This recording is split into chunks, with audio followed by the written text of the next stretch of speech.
દીવમાં દરિયામાં ડૂબતા માણસની પોલીસ જવાને બચાવી જાન. પોલીસ કોન્સ્ટેબલ શ્રી મિતેશભાઈ બારિયાએ પોલીસ વિભાગનું વધાર્યું ગૌરવ. દીવના વરાંગબારામાં ગોમતી માતા દરિયા બાજુ સાંજના સમયે એક વ્યક્તિ દરિયામાં જતા ડૂબવા લાગ્યો.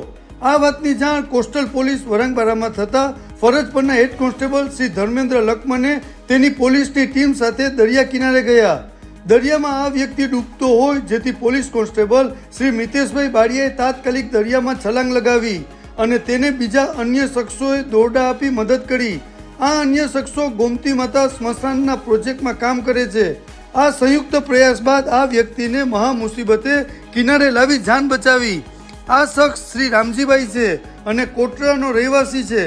શ્રી મિતેશભાઈ બારિયાએ કંઈ પણ વિચાર્યા વગર પોતાના જાનના જોખમે રામજીભાઈની જાન બચાવી, જે ખૂબ જ સરાહનીય કાર્ય છે. કેમ કે દરિયો તોફાની હોય અને દરિયામાં કરંટ હોય અને ડૂબતા માણસને બચાવવું ખૂબ જ કપડું કામ છે. છતાં જાંબાદ પોલીસ શ્રી મિતેશભાઈએ પોતાના જાનની પરવા કર્યા વગર પોતાની ફરજ જાનના જોખમે નિભાવી તે કાબિલે દાદ છે.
સાહેબ, શું નામ તમારું? મારું નામ ધર્મેન્દ્ર લખમને, હેડ કોન્સ્ટેબલ ધર્મેન્દ્ર લખમને નામ છે મારું, અને હું પીઓ છું ડ્યુટી પર. આજે ડ્યુટી પર હતો.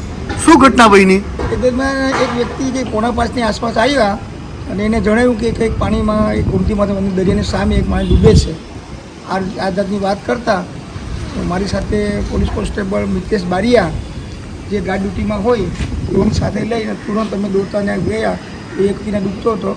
એમાં ઘણા બધા વ્યક્તિઓ ઘણા બધા ઉભેલા હતા. તેઓને કહ્યું તો એ લોકોએ જણાવ્યું કે અમને કોઈ તરતા આવડતું નથી. તેથી અમારા જાંબાદ જે મિતેશ બારિયા ના હોય પોતે જાનનો જોખમ રાખી ડ્યુટી પર હોવા છતાં ગાર્ડ ડ્યુટી પર પોલીસ લોકઅપમાં એ પાણીમાં છલાંગ મારી ઊંડા પાણીમાં જે ડૂબતા માણસને તે બચાવી, જાન બચાવીને બહાર કાઢી અને પ્રાથમિક સારવાર કરાવીને તેનું જાન જે જોખમમાં હતો તે જીવન બચાવ્યું છે. શું નામ હતું એનું? એનું નામ છે રામજીભાઈ. ક્યાં ગામનું છે? રેસિડન્ટ એનું છે કોટડાના છે, ગુજરાત કોટડાના. ને એ લોકો કંઈક દરિયામાં કે ફિશિંગ માટે આવ્યા હતા અને લકડિયું કંઈક પાણીમાં ડૂબી ગયું હતું એટલે એને બચાવવા માટે જતો હતો. લકડિયા સાથે તે પોતે ડૂબી ગયો હતો, અંદરમાં દરિયામાં ચાલ્યો ગયો હતો. ને જ્યાં મિતેશ બારિયા ના હોય જો અંદરમાં જઈને ન બચાવે તો 100% એનું ડેથ થઈ ગયા એમ. તમે જે એટલું સરસ સરાહનીય કાર્ય કર્યું, તમને કેવું ફીલ થાય છે? બસ બહુ સરસ કર્યું ને જાંબાજ.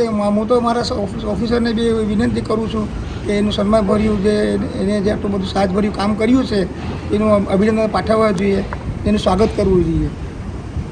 શું નામ તમારું? મારું નામ મિતેશ કાનજી બારૈયા. કેટલા વર્ષથી ડિપાર્ટમેન્ટમાં છો? પોલીસ ડિપાર્ટમેન્ટના 17 વર્ષથી મારી ફરજ બજાવું છું. આજે જે ઘટના બની અને ધર્મેન્દ્ર સાહેબે મને વાત કરી કે દરિયામાં એક માણસ ડૂબતો હતો અને મિતેશભાઈની જાન બચાવી. તમે જ્યારે સ્થળ ઉપર હતા ત્યારે તમે શું અનુભવ કર્યો? મેં સ્થળ પર ત્યાં ગયો તો મને એવું લાગ્યું કે હું આને બચાવી શકીશ. આના માટે અમને પોલીસ ડિપાર્ટમેન્ટ કોસ્ટલની 2 થી 3 મહિના માટે ટ્રેનિંગ બી આપે છે. એટલે મેં લાગ્યું કે મારી ફરજ પ્રમાણે હું બચાવી શકીશ. વિડીયોમાં દેખાય છે કે તમે મહા મુસીબતે જાન બચાવી. આ જાન બચી પછી તમને કેવું ફીલ થાય? મને બી બહુ ફીલ થઈ છે કે એ માણસને મેં બચાવી શક્યો અને એ મારા કારણે એ બી જીવિત છે. જાનના જોખમે કોઈની જાન બચાવી એ ખૂબ જ બહુ મોટી વાત છે, અવિસ્મરણીય છે. તો આજે તમે જાન બચાવી, આજે લોકોને તમે કોઈ એવો મેસેજ આપવા માંગો છો તમારા તરફથી? મારા તરફથી એવું કહેવા માંગીશ કે તમારાથી થાય તો કોઈ મતલબ બચે તો તેની બચાવ માટે પ્રયાસ કરો.